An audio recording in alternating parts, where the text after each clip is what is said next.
മഹാഭാരത യുദ്ധത്തിന്റെ ഓരോ ദിവസവും പുതിയ തന്ത്രവും മനസ്സിലാക്കാൻ പ്രയാസവുമുള്ള യുദ്ധമാർഗങ്ങളും നിറഞ്ഞതായിരുന്നു. അങ്ങനെയുള്ള തന്ത്രങ്ങളിൽ ഭയാനകവും മനോഹരവുമായ ഒരു വ്യൂഹമാണ് നാഗവ്യൂഹം. സർപ്പത്തിന്റെ രൂപത്തിൽ സൈന്യത്തെ നിരത്തി ശത്രുവിനെ കൂടുതൽ സൂക്ഷ്മമായി പീഡിപ്പിക്കുന്ന യുദ്ധരീതി നാഗവ്യൂഹം എന്ന പേരിൽ അറിയപ്പെടുന്നു.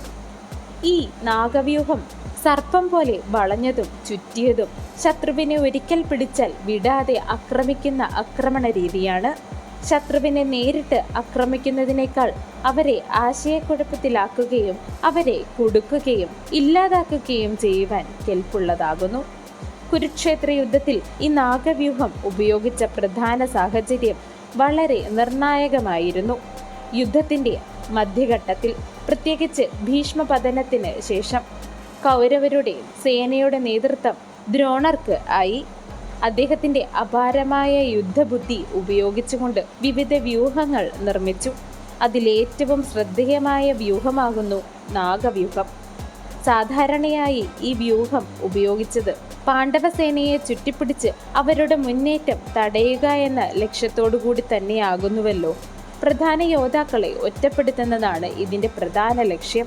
നാഗവ്യൂഹത്തിന്റെ രൂപകൽപ്പന തന്നെയാണ് അതിന്റെ ശക്തി. സർപ്പത്തിന്റെ തലഭാഗത്ത് ഏറ്റവും ശക്തനായ യോദ്ധാക്കളെ നിർത്തും. അതുകൊണ്ട് തന്നെ ഇവിടെ കർണൻ, അശ്വത്ഥമാവ് അല്ലെങ്കിൽ കൃപർ പോലുള്ള മഹായോദ്ധാക്കൾ അണിനിരന്നു. നാഗത്തിന്റെ ശരീരഭാഗം ദീർഘമായി വളഞ്ഞ് നീളുകയും അതിൽ സാധാരണ സൈന്യവും കുതിരസേനയും ഇടകലരുകയും ചെയ്തു. വാൽഭാഗം വേഗത്തിൽ ചലിക്കുന്ന സൈന്യമായിരിക്കും. ഇത് ശത്രുവിനെ പിന്നിൽ നിന്ന് ആക്രമിക്കുവാൻ പ്രയോജനകരമാകും. അങ്ങനെ ഒരു സർപ്പം ഇരയെ ചുറ്റിപ്പിടിക്കുന്നത് പോലെ ഈ വ്യൂഹം ശത്രുവിനെ പൂർണ്ണമായും വളഞ്ഞു പിടിക്കുകയാണ് ലക്ഷ്യം. ഈ വ്യൂഹത്തിന്റെ പ്രധാന ലക്ഷ്യം ശത്രുവിനെ ആശയക്കുഴപ്പത്തിലാക്കുക എന്നതാണ്.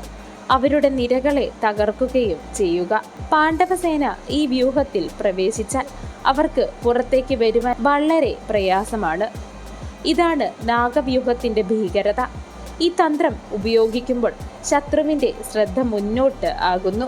ഇതിലൂടെ ശത്രുസേനയുടെ ഏകീകരണം തകർക്കും. എന്നാൽ നാഗവ്യൂഹം എത്ര ശക്തമായാലും അതിനൊരു ദുർബലതയും ഉണ്ടായിരുന്നു. ഈ വ്യൂഹത്തെ തകർക്കുവാൻ അതിന്റെ തലഭാഗം പിളർക്കുകയോ ശരീരവളവുകൾ പിളർക്കുകയോ ചെയ്യാം. ഇത് നന്നായി മനസ്സിലാക്കിയവനാകുന്നു പാണ്ഡവയോദ്ധാവാകുന്ന അർജുനൻ. അർജുനനും കൃഷ്ണനും ചേർന്ന് പലപ്പോഴും ഈ വ്യൂഹങ്ങളെയെല്ലാം തകർത്തിട്ടുണ്ട്. കൃഷ്ണന്റെ തന്ത്രബുദ്ധിയും അർജുനന്റെ അസ്ത്രവിദ്യയും ചേർന്നപ്പോൾ നാഗവ്യൂഹം പോലുള്ള സങ്കീർണമായ വ്യൂഹങ്ങൾ തകർന്നു വീണു. നാഗവ്യൂഹത്തിന്റെ ഏറ്റവും വലിയ ഗുണം അതിന്റെ മനഃശാസ്ത്രപരമായ സാന്നിധ്യം ആണ്. ശത്രുവിനെ ഈ രൂപം ഭയപ്പെടുത്തുന്നു. ഒരു സർപ്പം ഇരയെ ചുറ്റിപ്പിടിക്കുന്നത് പോലെ കാണുന്ന സൈന്യരൂപം യുദ്ധഭൂമിയിൽ സൈനികരുടെ മനസ്സിനെ തളർത്തും. ഈ ഭയം കൂടുതൽ നാശം വിതയ്ക്കും. എന്നിരുന്നാലും മഹാഭാരതം നമ്മളോട് പറയുന്നത് ഏതൊരു തന്ത്രവും പൂർണ്ണമായും അജയമാകില്ല എന്നതാണ്. നാഗവ്യൂഹം പോലുള്ള ശക്തമായ തന്ത്രങ്ങൾ പോലും ശരിയായ ബുദ്ധിയും ധൈര്യവും ഉള്ളവർക്ക് തകർക്കുവാൻ കഴിയും. അതുകൊണ്ട് കുരുക്ഷേത്ര യുദ്ധം വെറും ആയുധങ്ങളുടെ പോരാട്ടം മാത്രമല്ല, ബുദ്ധിയുടെയും തന്ത്രത്തിൻ്റെയും കൂടി യുദ്ധമാണ്.